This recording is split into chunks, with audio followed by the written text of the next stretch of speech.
हम लोग पहुंचे थे मैट्रिक्स चैप्टर में। मैट्रिक्स चैप्टर में मैंने आप लोगों को ट्रांसपोज बता दिया था लास्ट लेक्चर में। टाइप्स ऑफ मैट्रिसेस मैंने स्टार्ट किया था, स्पेशल टाइप्स ऑफ मैट्रिसेस। इसमें row matrix, column matrix, zero और null matrix, square matrix, symmetric matrix और स्क्यू सिमेट्रिक मैट्रिक्स, यहां तक मैंने आपको बता दिया था। अब जो नेक्स्ट टाइप है वो है यूनिट मैट्रिक्स और identity matrix.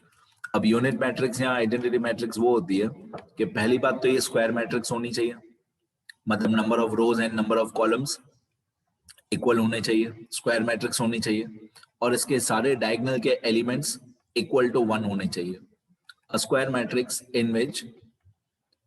matrix in which all diagonal elements are unity मतलब that is equal to 1 and all other elements are 0। मतलब स्क्वायर मैट्रिक्स होनी चाहिए, डायगोनल पे 1 1 1 होना चाहिए, बाकी सारे एलिमेंट्स 0 होने चाहिए। is known as unit matrix or identity matrix and it is denoted by I।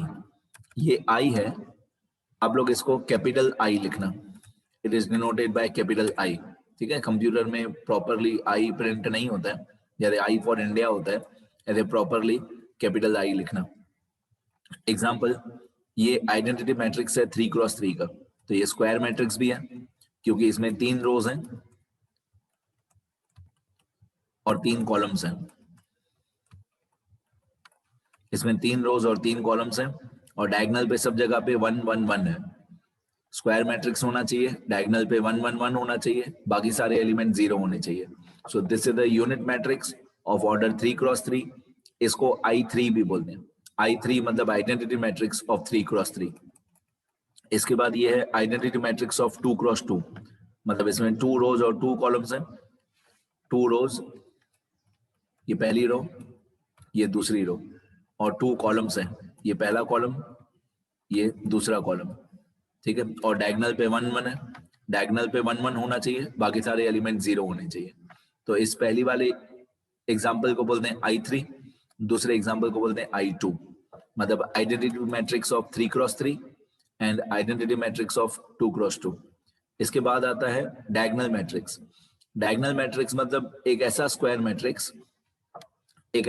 Matrix जिसके डायगोनल पे नॉन जीरो नंबर्स हो। एक ऐसा स्क्वायर मैट्रिक्स जिसके डायगोनल पे नॉन जीरो नंबर्स हो, बाकी सारे नंबर्स 0 हो। तो यहां पे लिखा हुआ है if all elements except diagonal elements of a square matrix are 0, मतलब स्क्वायर मैट्रिक्स होनी चाहिए, डायगोनल पे नॉन जीरो नंबर होने चाहिए और बाकी सारे एलिमेंट 0 होने चाहिए, then the matrix is said to be a diagonal matrix. ये इसका एग्जांपल है, मतलब डायगोनल पे 2 -3 1 नॉन जीरो नंबर, कोई भी नॉन जीरो नंबर, बाकी सारे 0 होने चाहिए। तो ये डायगोनल मैट्रिक्स हो गया। आइडेंटिटी में क्या था, आइडेंटिटी मैट्रिक्स में डायगोनल पे 1 1 1 होना चाहिए, और डायगोनल मैट्रिक्स में डायगोनल पे कोई भी नंबर हो, बस नॉन जीरो होना चाहिए, बाकी सारे 0 होने चाहिए। और मैंने ये पहले भी बताया कि 5th नंबर से लेकर जितने भी टाइप्स हैं वो सब स्क्वायर मैट्रिक्स के ही सब टाइप्स हैं। Okay, scalar matrix, a diagonal matrix in which all the elements on principal diagonal are equal is called scalar matrix। मतलब डायगोनल पे सारे एलिमेंट्स सेम होने चाहिए और बाकी सारे 0 होने चाहिए। देखो ये स्केलर मैट्रिक्स। और डायगोनल मैट्रिक्स यहाँ पे लिखा है डायगोनल मैट्रिक्स में भी बाकी सारे एलिमेंट्स 0 होते हैं, 0 0 0 0 0 0। ठीक है, तो डायगोनल में क्या होता है, बाकी सारे एलिमेंट 0 होते हैं और डायगोनल पे नॉन जीरो नंबर होता है।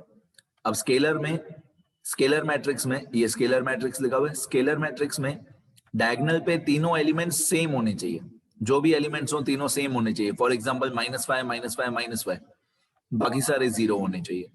तो अ diagonal matrix in which all the elements on principal diagonal are equal is called scalar matrix। मतलब डायगोनल पे तीनों एलिमेंट्स सेम, बाकी सारे एलिमेंट्स 0। तो डायगोनल के जितने भी एलिमेंट्स हों वो इक्वल होने चाहिए, वैल्यू में भी, साइन में भी, बाकी सारे एलिमेंट्स 0 होने चाहिए। ये हमारा स्केलर मैट्रिक्स। इसके बाद है triangular matrix. A square matrix is said to be triangular matrix if each element above or below the principal diagonal is 0. If each element above or below the principal diagonal is 0. If each element above the principal diagonal is 0, it is called lower triangular matrix. And if each element below the principal diagonal is 0, it is called upper triangular matrix. ठीक है, अब सीधी बात है, जब तक हम example नहीं देखते तब तक हमारे दिमाग में इतना बैठेगा नहीं ट्राइंगुलर मैट्रिक्स क्या होता है। ये इसका एग्जाम्पल है। अब आप देखो, मेन डायगोनल 3 5 1, मतलब प्रिंसिपल डायगोनल 3 5 1, एंड इसके नीचे ये 4 3 2। तो अगर प्रिंसिपल डायगोनल और उसके नीचे सारे एलिमेंट नॉन जीरो हैं और ऊपर की तरफ प्रिंसिपल डायगोनल के ऊपर की तरफ सारे एलिमेंट 0 है, तो इस मैट्रिक्स को हम लोग बोलते हैं lower triangular matrix. Lower triangle मतलब नॉन जीरो नंबर्स, जहां पे नॉन जीरो नंबर्स हो। नॉन जीरो नंबर्स कहां पे हैं? नीचे की तरफ। तो लोअर ट्राइंगुलर मैट्रिक्स, ये एक ट्राइंगल बन रहा है 1 2 3, ये 1 2 3, ठीक है। जहां पे नॉन जीरो नंबर्स हो, तो नॉन जीरो नंबर्स नीचे की तरफ है, 3 5 1 4 3 2, ये सब नीचे की तरफ है, तो ये लोअर ट्राइंगुलर मैट्रिक्स हुआ। और इसके दूसरे एग्जांपल में सारे नॉन जीरो नंबर्स ऊपर की तरफ है, 3 5 3 2 1 4, तो सारे नॉन जीरो नंबर्स ऊपर की तरफ हैं, तो इसको हम लोग बोलते हैं अपर ट्राइंगुलर मैट्रिक्स। ठीक है, अब एक बार फिर से रीड करके बताता हूं मैं क्या लिखा हुआ था। यहाँ पे लिखा हुआ था a square matrix is said to be triangular matrix if each element above और below the principal diagonal is 0। If each element above the principal diagonal is 0, then it is called lower triangular matrix. Then it is called lower triangular matrix. And if each element below the principal diagonal, and if each element below the principal diagonal is 0, then it is called upper triangular matrix. ठीक है, तो triangular matrix बता दिया मैंने आपको। अब इसके बाद जो टॉपिक आने वाला है हमारा, इसको हम लोग बोलते हैं addition and subtraction of two matrices. ये नया टॉपिक है, थियरी वाले पेजेस में ही आएगा। हाँ बेटा, ये नया टॉपिक है, addition and subtraction of two matrices. ये थियरी वाले पेजेस में एक नए पेज पे लिखेंगे, पहले सुन लो, अच्छी तरह सीख लो। हर वीडियो लेक्चर में ऐसा ही करना कि पहले पूरा वीडियो लेक्चर अच्छी तरह समझ लेना, समझना ज्यादा इंपॉर्टेंट है, और जब वीडियो लेक्चर कंप्लीट हो तब लिखना सारा। यहाँ पे लिखा हुआ है addition and subtraction of matrices. अब रूल लिखा हुआ है addition and subtraction of two matrices is possible only when the order of both the matrices is same, that is the number of rows and number of columns of both matrices should be same. मतलब दोनों matrices का number of rows and number of columns same होना चाहिए। दोनों matrices का number of rows and number of columns same होना चाहिए। अब एडिशन और सब्ट्रैक्शन इस चैप्टर का इजी टॉपिक होता है। चार जो मेन मैथमेटिक्स के फंक्शंस होते हैं, प्लस माइनस मल्टीप्लाई डिवाइड, उसमें से इस चैप्टर में प्लस होता है, माइनस होता है, मल्टीप्लाई भी होता है, डिवाइड डायरेक्टली नहीं होता है। मैट्रिक्स में डिवीजन होता है बट डायरेक्टली नहीं होता है, घुमा फिरा के बहुत टिपिकल मेथड है मैट्रिसेस को डिवाइड करने का। प्लस इजी होता है, माइनस भी इजी होता है, प्लस और माइनस बहुत इजी होता है, मल्टीप्लिकेशन थोड़ा सा हार्ड होता है, डिवीजन ऑफ टू मैट्रिसेस बहुत हार्ड होता है, बहुत हार्ड। ठीक है, तो वो भी मैं सिखाऊंगा, plus minus multiply divide matrices का कैसा होता है। तो बेसिकली देखा जाए, थियोरेटिकली देखा जाए तो डिवीजन पॉसिबल ही नहीं है, बट मेरे हिसाब से डिवीजन पॉसिबल है, धीरे धीरे आते जाएगा। अब एडिशन एंड सब्ट्रैक्शन बहुत इजी है। इसकी पहली कंडीशन ये है एडिशन एंड सब्ट्रैक्शन की कि दो मैट्रिसेस को आप प्लस या माइनस तभी कर सकते हो जब दोनों का ऑर्डर सेम हो। मतलब एक मैट्रिक्स ए है, एक मैट्रिक्स बी है, तो ए में number of rows and columns और बी में number of rows and columns equal होना चाहिए। तो यहाँ पे लिखा हुआ है addition and subtraction of two matrices is possible only when the order of two matrices is same, that is the number of rows and number of columns of both matrices should be same। अभी एक बहुत छोटा सा easy सा example मैंने लिखा है। Example, ये ए मैट्रिक्स है। ए मैट्रिक्स में पहली रो में दिया हुआ है 8 12 0 -9, मतलब हॉरिजॉन्टली 8 12 0 -9। दूसरी रो में दिया हुआ है 8 15 14 -7। तीसरी रो में दिया हुआ है 12 9 -1 0। ओके, तो ए का ऑर्डर क्या हुआ? ए का ऑर्डर हुआ 3 क्रॉस 4, मतलब 3 रोज 4 कॉलम्स। ए का ऑर्डर क्या है? 3 रोज 4 कॉलम्स। और बी में पहली रो में दिया हुआ है 12 -7 0 -9। दूसरी रो में दिया हुआ है 11 9 14 -11। तीसरी रो में दिया हुआ है 14 -7 -1 7। तो बी का ऑर्डर क्या हुआ? बी का ऑर्डर भी वही है, 3 रोज 4 कॉलम्स, 3 रोज एंड 4 कॉलम्स। ठीक है, अब ये ऑर्डर सेम होना जरूरी है। Number of rows and number of columns equal होंगे तो ही हम लोग number of rows and columns equal होंगे तो ही हम लोग प्लस माइनस कर सकते हैं। अब मैंने यहाँ पे आंसर में सबसे पहले a प्लस बी किया है। a plus B equal to कितना होगा? बहुत सिंपल है, बहुत सिंपल है। जो जिस जगह पे है उसी जगह पे रहने दो। प्लस बोला है तो प्लस कर दो। देखो 8, ये जो पहला एलिमेंट है 8, इसको हम लोग बोलते हैं फर्स्ट रो फर्स्ट कॉलम। और ये 12 को भी हम लोग बोलते हैं फर्स्ट रो फर्स्ट कॉलम। तो जो जिस जगह पे उस जगह पे ही रहने दो। 8 प्लस 12 कितना होगा? 20। ये हमारा आंसर आ गया 20। 8 प्लस 12 20। ठीक है, अच्छा, फिर इसके साइड में है 12 और ये -7। बीच में हमको साइन कौन सी चाहिए? प्लस। दिमाग लगाओ, 12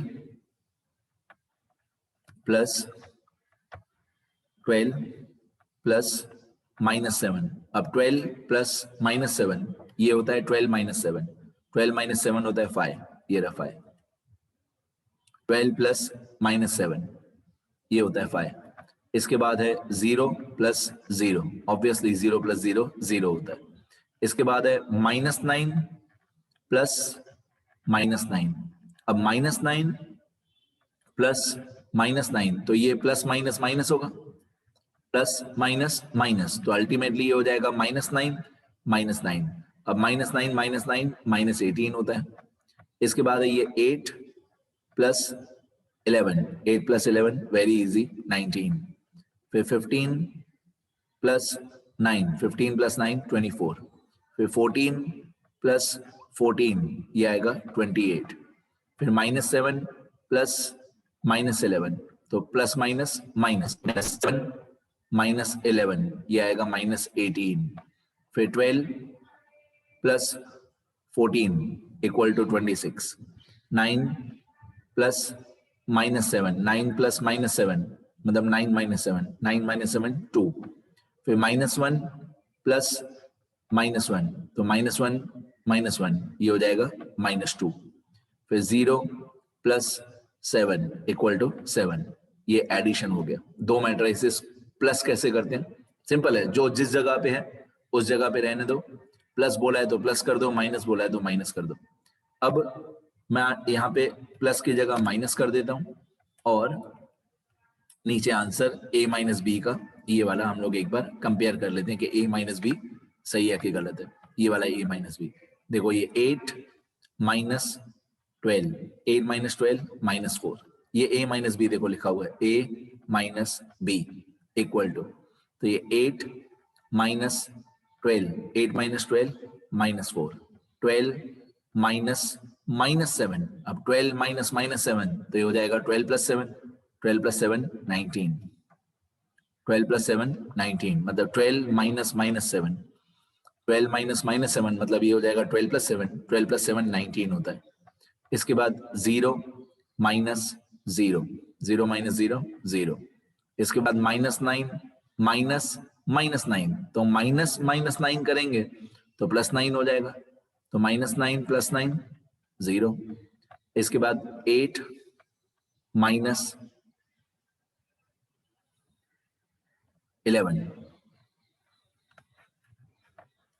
8 -11, तो 8 - 11 कितना होता है? -3।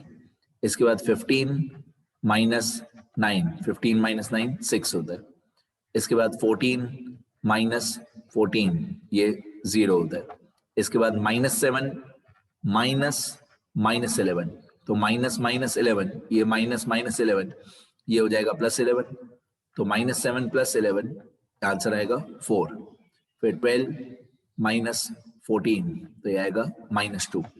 इसके बाद 9 -7, 9 -7 मतलब 9 + 7 16, ये रहा 16। फिर -1 -1, तो -1 -1 मतलब ये हो जाएगा -1 + 1, तो ये हो जाएगा 0। फिर 0 -7 = -7। तो इस तरीके से a + b और a - b होता है। अब थियरी वाले पेजेस में यहां तक आप बोल सकते हो 50% रूल्स थियरी वाले पेजेस के हो गए। अब इसके बाद जो थियरी वाले पेजेस हैं वो बहुत टिपिकल हैं, जैसे डिटर्मिनेंट आएगा, एक टॉपिक आएगा डिटर्मिनेंट ऑफ अ मैट्रिक्स, उसमें 2 क्रॉस 2, 3 क्रॉस 3।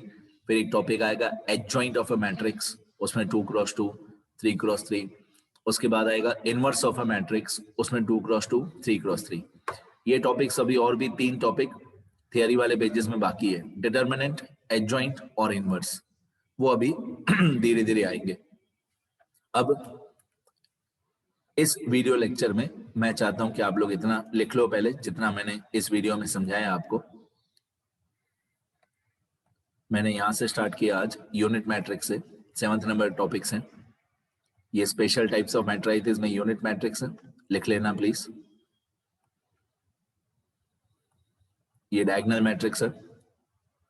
आप लोग मेरे सामने बैठे होते तो कंपलसरी जबरदस्ती में लिखा था कि अभी लिखो।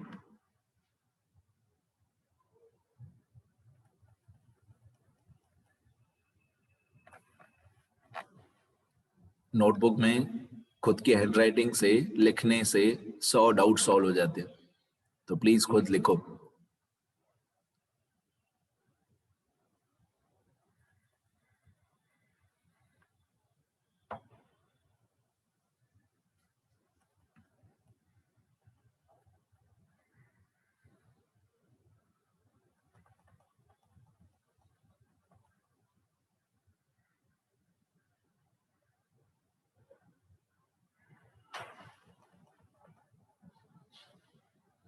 ठीक है, यहां तक मैंने बताया, इतना लिख लेना सब लोग, बाकी नेक्स्ट वीडियो में बता दो।